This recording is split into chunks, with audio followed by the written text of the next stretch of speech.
Hello friends, आज की video में बात करेंगे कोविड-19 की। ये हमारा नेक्स्ट इम्पोर्टेंट क्वेश्चन है। अभी तक आपने जो मैंने क्वेश्चन पढ़ा है अभी तक वो आपने लिस्ट नहीं देखी इम्पोर्टेंट क्वेश्चन की, तो मेरे चैनल पे जाके आप वो इम्पोर्टेंट क्वेश्चन भी दे सकते हो। उसके साथ में आपको वहाँ पे आंसर भी मिल जाएंगे, तो आपको एक भी क्वेश्चन स्किप नहीं करना है। आपके एग्ज़ाम के लिए काफ़ी हेल्पफुल रहेगा। तो चलिए स्टार्ट करते हैं आज का टॉपिक। कोविड-19 previously called novel corona virus. जो कोविड-19 है इसको मतलब कोविड-19 अभी बोलेंगे, बट इसको जो पहले बोलते थे उसको बोलते थे नोवल कोरोना वायरस। ये new strain of coronavirus. Coronavirus are a large family of virus. ये लार्ज फैमिली वायरस होता है। किसका होता है? जो मतलब कॉमन कोल्ड और जो सीवियर कंडीशन कॉज करता है, जैसे कि मिडिल ईस्ट रेस्पिरेटरी सिंड्रोम, इसका शॉर्ट फॉर्म होगा MERS CoV, and severe acute respiratory syndrome, जिसका शॉर्ट फॉर्म होगा SARS CoV, and novel corona virus, जिसको NCoV बोलेंगे। इसमें ये बोला गया है, इसको पहले कोविड-19 बोलते थे, अब इसका मतलब पहले इसको नोवेल कोरोना वायरस बोलते थे, अब इसका नाम हो गया है कोविड-19। और ये क्या क्या मतलब कंडीशन कॉज करता है? पहला है मिडिल ईस्ट रेस्पिरेटरी सिंड्रोम, और ये जितने भी रेस्पिरेटरी से रिलेटेड जितने भी प्रॉब्लम है सारी कोविड-19 में आपको देखने को मिलेंगी। इसका पॉजिटिव एजेंट क्या है?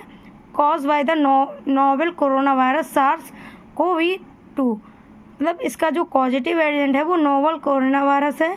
सार्स का मतलब होगा सीवियर एक्यूट रेस्पिरेटरी सिंड्रोम। इसका इंक्यूबेशन पीरियड कितना होता है? इसका इंक्यूबेशन पीरियड होता है 1 to 27 डेज। और ट्रांसमिशन ऑफ कोविड-19, ये कैसे मतलब ट्रांसफ़र होता है 1 पर्सन टू कैसे अनदर पर्सन पे कैसे ट्रांसफ़र होता है, ये टॉपिक आपको ईजिली समझ में आ जाएगा, क्योंकि बहुत सारे लोगों को अभी जब कोविड आया था तो उनको पता था कि ये कितने दिन बाद अकर होता है और ये कैसे ट्रांसफ़र होता है। ठीक है, उनको लोगों ने प्रिवेंट भी किया था, मास्क लगा के और सैनिटाइजेशन करके, ये सारा कुछ उन्होंने प्रिवेंशन भी किया था इसके लिए। तो आपको पता होगा transmission of covid. Covid spread by viral load present in respiratory droplet of infected person release into air when they कफ और sneeze. These droplet can spread the infection in 2 वे।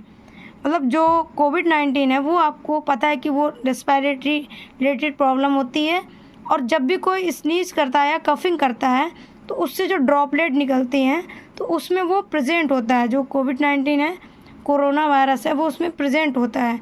वो मतलब एयर के कांटेक्ट में आके लोगों के डायरेक्ट और indirect कहीं ना कहीं वो कांटेक्ट में आके और कंडीशन अकर करता है। पहला है direct spread.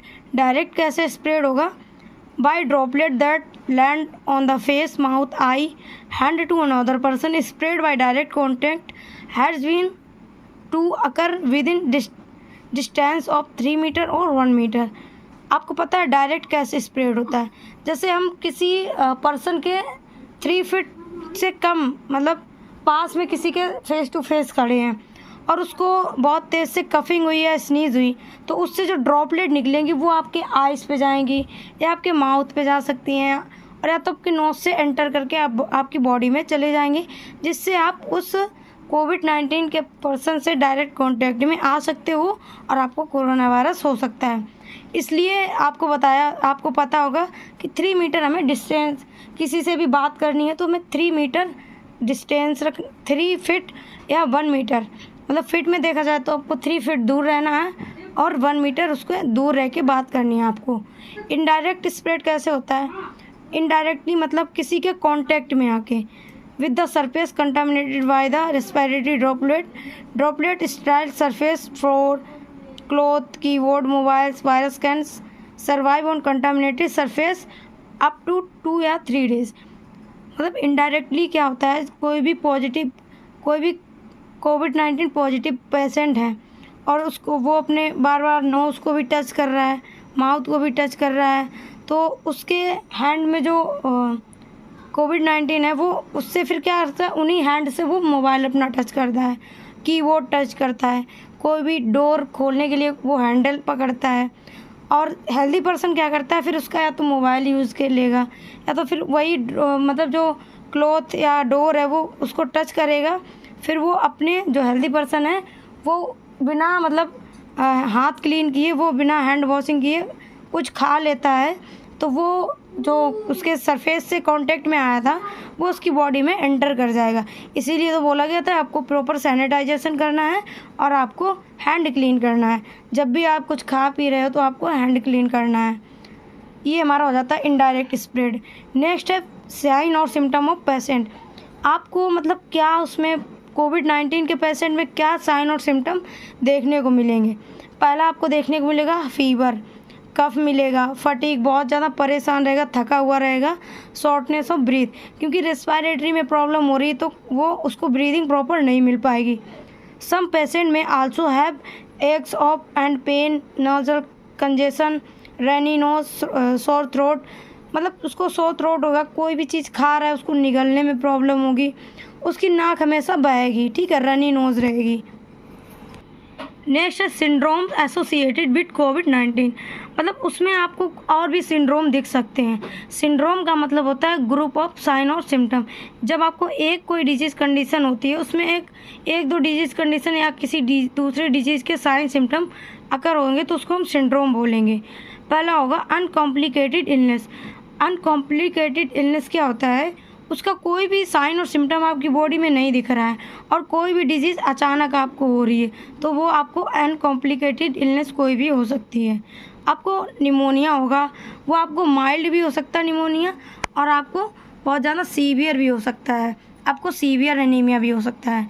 Acute respiratory distress syndrome, इसमें क्या होगा, जो एयर सैक होते हैं आपके लंग्स में उसमें फ्लूइड कलेक्शन हो जाएगा जिससे आपको ब्रीदिंग में प्रॉब्लम होगी, आपको जितने भी रेस्पिरेटरी रिलेटेड प्रॉब्लम होंगी, जितने भी फंक्शन होंगे आपके वो अल्टर हो जाएंगे। नेक्स्ट है सेप्सिस, कोई भी बॉडी का ऑर्गन है वो किसी इन्फेक्शन से फाइट कर रहा है और वो एक टाइम पे क्या होके वो उससे फाइट नहीं कर पाता है। नेक्स्ट हो जाता है आपका सेप्टिक शॉक। सेप्टिक शॉक मतलब जब बॉडी में इन्फेक्शन ज़्यादा होता है तो उससे आपको चांस होता है सेप्टिक शॉक होने का। नेक्स्ट है मैं इसका डायग्नोसिस, इसके लिए क्या डायग्नोसिस करेंगे, इसको कैसे पता करेंगे, travel history to endemic countries, और इसमें मतलब हम वहाँ की हिस्ट्री लेंगे जहाँ पे ये हो चुका है, मतलब एक पर्टिकुलर एरिया में जाके वहाँ पे उसकी हिस्ट्री लेंगे। नेक्स्ट है सीबीसी, आपको सीबीसी करवाना होगा।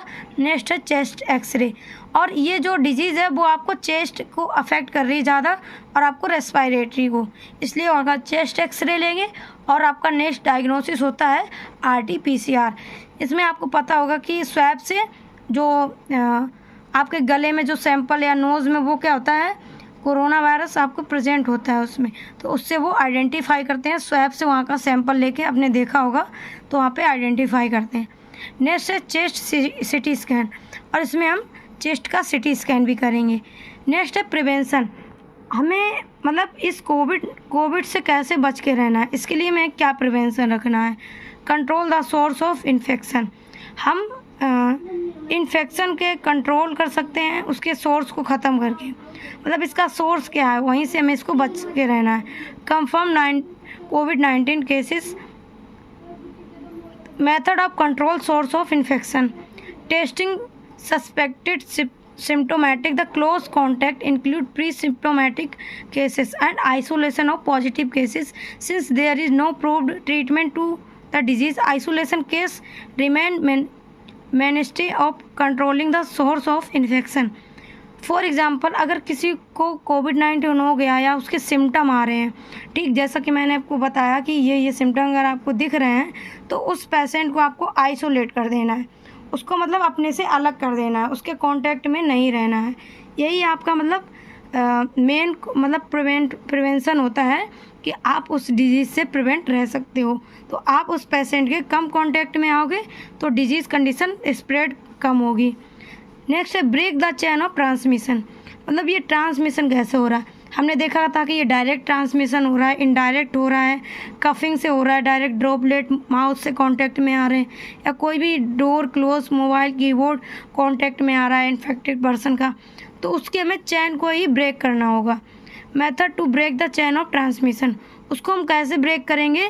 Reducing direct contact respiratory droplet from infected person, hand hygiene, respiratory hygiene, use mask, social distancing, quarantine of contacts. मतलब जो हमारे माउथ में ड्रॉपलेट ना आए उसके लिए हम मास्क यूज़ करेंगे, प्रॉपर हैंड सैनिटाइजर करेंगे, हैंड हाइजीन रखेंगे, और हम अच्छा फूड भी लेंगे। एंड रिड्यूस इनडायरेक्ट कॉन्टैक्ट, और इनडायरेक्ट कॉन्टैक्ट के लिए हम क्या प्रिवेंशन करेंगे? Surface infected with respiratory droplet infection prevention and control protocols, उसके लिए हम उसको क्लीन करेंगे, हैंड वॉश करेंगे, मास्क का यूज़ करेंगे, पीपीटी का यूज़ करेंगे, personal protective equipment PPE. Next है वैक्सीनेशन। इसके बाद में आपने देखा होगा इसकी वैक्सीन आई थी और लोगों को वैक्सीनेशन किया गया। वैक्सीन आए Covaxin India indigenous COVID-19 vaccine by Bharat Biotech is developed in the collaboration with the Indian Council of Medical Research. ये कहाँ पे डेवलप किया गया था? ये जो वैक्सीन है वो भारत बायोटेक जो किसके साथ कोलैबोरेट करके किया गया था? Indian Council of Medical research, जिसका शॉर्ट फॉर्म होता है ICMR ने। और क्या इसमें कोलैबोरेशन किया गया था किसके साथ में? नेशनल इंस्टीट्यूट ऑफ वायरोलॉजी, जिसका शॉर्ट फॉर्म होता है NIV। The vaccine is developed using whole virion inactivate Vero cell driven platform technology. और ये किसका यूज़ करके इसको डेवलप किया गया था? होल विरियन इनएक्टिवेट वीरो सेल, इससे ये डेवलप किया गया था।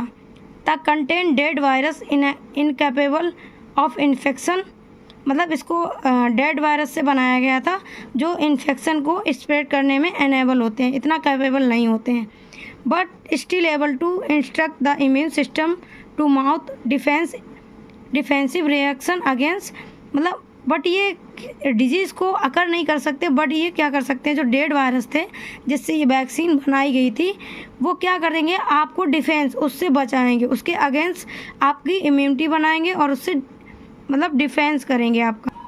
नेक्स्ट है it is 2 dose vaccination regiment given 28 days apart. आपको याद होगा कि इसकी 2 डोज लगती थी, वो भी 28 डेज़ के अंदर इसकी 2 डोज आपको लगनी थी।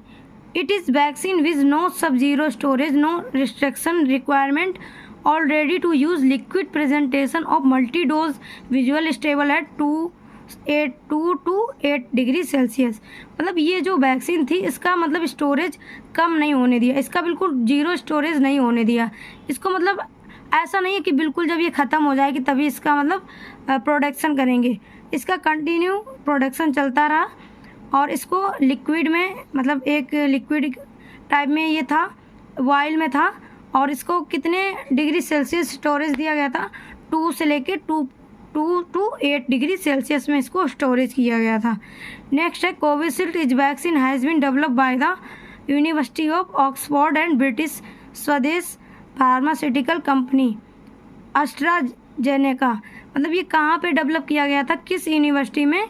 Oxford and British Swedish pharmaceutical company AstraZeneca. The vaccine is made from weakened version of common cold virus known as adenovirus. ये इसका वीकेंड वर्जन था कॉमन कोल्ड वायरस का, जिसको एडेनो वायरस बोलेंगे।